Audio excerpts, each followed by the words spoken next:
اے مخاطب، تجھ کو بنی اسرائیل کی جماعت کا جو موسیٰ علیہ السلام کے بعد ہوا ہے تحقیق نہیں ہوا، جب ان لوگوں نے اپنے ایک پیغمبر سے کہا کہ ہمارے لیے ایک بادشاہ مقرر کر دیجئے کہ ہم اللہ کے راہ میں قتال کریں۔ قال هل عسیتم ان کتب علیکم القتال الا تقاتلوا، ان پیغمبر نے فرمایا یہ احتمال ہے اگر تم کو جہاد کا حکم دیا جائے تم اس وقت جہاد نہ کرو۔ قالوا وما لنا الا نقاتل فی سبیل اللہ، وہ لوگ کہنے لگے ہمارے واسطے ایسا کون سا سبب ہوگا کہ ہم اللہ کی راہ میں جہاد نہ کریں۔ وقد اخرجنا من دیارنا وابنائنا، حالانکہ ہم بستیوں اور اپنے اولاد سے بھی جدا کر دیے گئے ہیں۔ فلما كتب عليهم القتال تولوا الا قليلا منهم، پھر جب ان لوگوں کو جہاد کا حکم ہوا تو باستثناء ایک چھوٹی سی جماعت کے باقی سب پھر گئے۔ واللہ علیم بالظالمین، اللہ تعالی ظالموں کو خوب جانتے ہیں۔ وقال لهم نبیهم ان اللہ قد بعث لكم طالوت ملکا، ان لوگوں سے ان کے پیغمبر نے فرمایا اللہ نے تم پر طالوت کو بادشاہ مقرر فرما دیا۔ قالوا انا يكون له الملك علينا ونحن احق بالملك منه ولم يؤت سعة من المال، کہنے لگے ان کو ہم پر حکمرانی کا کیسا حق حاصل ہوتا ہے، حالانکہ بنسبت ان کے ہم حکمرانی کے زیادہ مستحق ہیں اور ان کو تو کچھ مالی وسعت بھی نہیں دی گئی۔ قال ان اللہ اصطفاہ علیکم وزادہ بسطة فی العلم والجسم، پیغمبر نے جواب میں فرمایا اول تو اللہ تعالیٰ تمہارے مقابلے میں ان کو منتخب فرمایا ہے، دوسرے اور جسامت میں ان کو اور زیادتی دی ہے۔ واللہ یؤتی ملکہ من یشاء، اور تیسرے اللہ تعالیٰ نے اپنے ملک کو جس کو چاہیں دیں۔ واللہ واسع علیم، اللہ تعالیٰ وسعت دینے والے ہیں، جاننے والے ہیں۔ حضرت موسیٰ علیہ السلام کے بعد ایک بڑے عرصے کے بعد اللہ نے ایک واقعہ بنی اسرائیل کا ذکر فرمایا جو حضرت موسیٰ علیہ السلام کے بعد کے زمانے کا ہے، کہ جب بنی اسرائیل پر ظلم ہوا اور زیادتی ہوئی اور ناانصافی ہوئی تو وقت کے پیغمبر حضرت شمویل رضی اللہ علیہ السلام جو بوڑھے ہو چکے تھے، بڑی عمر ہو چکی تھی، تو قوم نے ان سے کہا کہ آپ ہمارے لیے کوئی ایک امیر منتخب کر دیں اور ہم اس کی عمارت میں ہم قتال کریں، جہاد کریں۔ آپ ہمارے لیے کسی امیر کو اور کسی ذمہ دار کو مقرر فرما دیں کہ ہم منظم ہو کر اس کے ماتحت اللہ کے راستے میں جہاد کر سکیں۔ تو حضرت شمویل جو اللہ کے پیغمبر تھے فرمانے لگے ایسا نہ ہو کہ تم پر جہاد کا حکم آ جائے اور تم پھر جاؤ اور پھر تم اللہ کا یہ حکم پورا نہ کرو۔ تو قوم کہنے لگی ایسے کیسے ہو سکتا ہے، ہمارے ساتھ تو بڑی زیادتی ہوئی ہے، ہمیں اپنے ملک سے نکال دیا گیا، بچوں سے دور کر دیا گیا اور ہمارے ساتھ بڑی ناانصافی ہوئی ہے، بس آپ ہمارے لیے طے فرما دیں، ہم قتال کریں گے۔ تو بتایا کہ جب ان پر قتال فرض ہوا اور اللہ کا حکم آیا تو بہت تھوڑے ایسے تھے جو اللہ کا یہ حکم پورا کرنے والے تھے، باقی سب پھر گئے۔ اللہ کے راستے میں قتال، جہاد ایک ایسا فریضہ ہے کہ اس کا تعلق بڑے مضبوط ایمان کے ساتھ ہے۔ اللہ کی خاطر عزت دینا بڑی بات ہے، مال لگانا بڑی بات ہے اور دیگر مفادات کی قربانی بڑی بات ہے، لیکن اللہ کی خاطر جان ہی دے دینا، اس لیے کہ آدمی زندگی میں جو کچھ کرتا ہے اس جان ہی کے لیے تو کر رہا ہوتا ہے، اس جان ہی کے لیے تو کر رہا ہوتا ہے۔ تو بڑے ایمان کی بات ہوتی ہے کہ اللہ کو راضی کرنے کے لیے اللہ کے راستے میں اور اللہ کی شریعت اور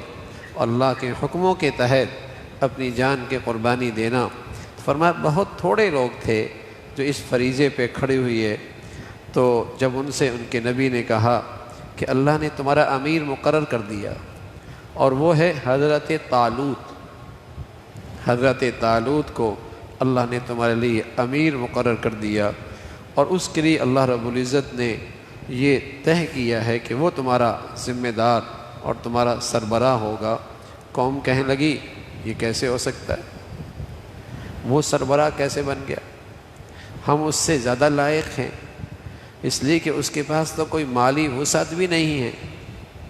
اور دنیاوی لحاظ سے اس کے پاس کوئی زیادہ وسائل بھی نہیں ہیں،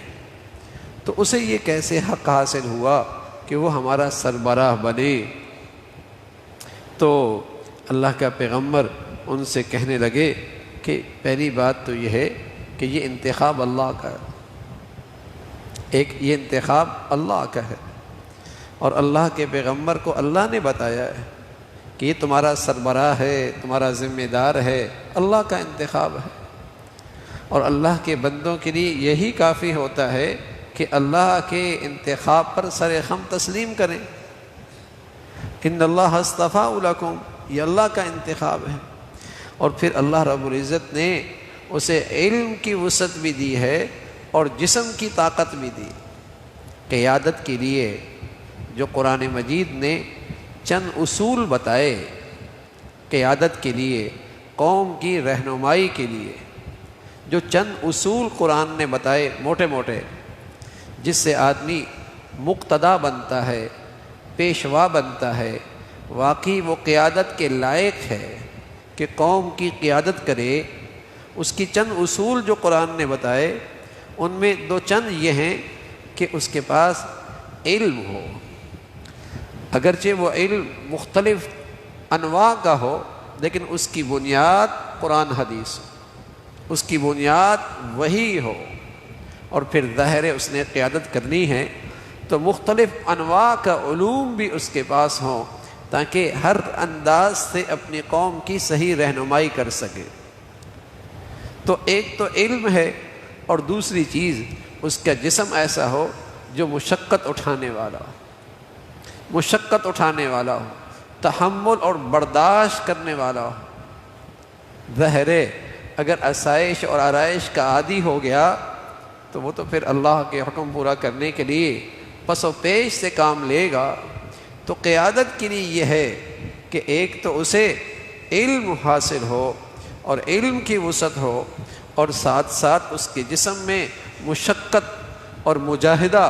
اور تحمل اور برداشت کی صلاحیت ہو، اور تیسری چیز جو قرآن نے بتائی وہ بتائی صبر، وہ اپنے نفس کو قابو کر سکتا ہو، اس کے اندر ضبط نفس ہو، یہ نہیں کہ وہ خواہشات میں بہتا چلا جائے، نفسانیت میں بہتا چلا جائے، اس کی قیادت خود اس کا نفس کر رہا ہو، نہ وہ ضبط نفس، اپنی خواہشات، اپنے نفس کو قابو کرنے والا ہو۔ اور چوتھی اصول اور خوبی قیادت کے لیے یہ بتائی وَكَانُوا بِآيَاتِنَا يُوقِنُونَ، اسے اللہ کے غیبی نظام پہ یقین ہو، اسے اللہ کے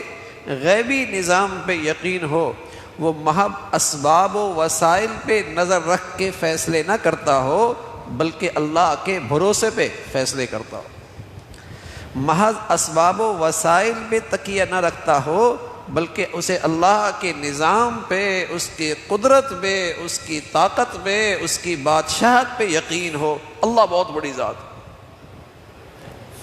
اس کے فیصلے اور اس کی رائے اور اس کی رہنمائی، اس میں اللہ کے اس نظام پر بھروسہ بھی نظر آتا ہو، اس کے اللہ کے نظام پہ یقین بھی نظر آتا ہو۔ تو یہ قیادت کے لائق ہیں۔ قیادت کے لیے بڑی دولت کا ہونا ضروری نہیں ہے، اور کسی اونچے نسب کا ہونا ضروری نہیں ہے، اور کسی فلاں قوم اور فلاں زبان کا ہونا ضروری نہیں ہے، بلکہ اس کے اندر اہلیت ہونی چاہیے، بلکہ اس کے اندر اہلیت ہونی چاہیے ہے، اور قیادت کی یہ صفات ہونی چاہیے ہیں۔ یہ بنیادی خوبیاں قیادت کی قرآن نے بتائی ہیں۔ فرمایا اللہ نے اسے علم عطا فرمایا، اور ایسا جسم جس میں مشقت اور تحمل کی صلاحیت موجود ہے وہ عطا فرمایا، اور پھر اللہ کی شان ہے اور اسے اختیار ہے جسے چاہے منتخب فرما لے، جس کا چاہے وہ انتخاب فرما لے، پھر اس کا وہ تو بڑا وسیع علم رکھنے والی ذات ہیں، تمہاری نظر وہاں نہیں جاتی، تم وہاں تک نہیں پہنچ پاتے، تمہارے نظر میں تو صرف حال ہے، اور حال میں بھی وہ جو تمہیں نظر آتا ہے۔ اللہ تو ماضی سے بھی واقف، حال سے بھی واقف، مستقبل سے بھی واقف، اور ظاہر سے بھی واقف، باطن سے بھی واقف، اس کا علم بہت وسیع ہے، اور اس کا انتخاب ہی صحیح انتخاب ہے۔ اللہ عمل کی توفیق نصیب فرمائے۔ اللہم لک الحمد کلو ولک الشکر کلو، اللہم اعنا علی ذکرک و شکرک و حسن عبادتک، اللہم اعنا علی ذکرک و شکرک و حسن عبادتک، نستغفر اللہ و نتوب الیک، نستغفر اللہ و نتوب الیک، سبحان ربک رب العزة عما یصفون وسلام علی المرسلین والحمد للہ۔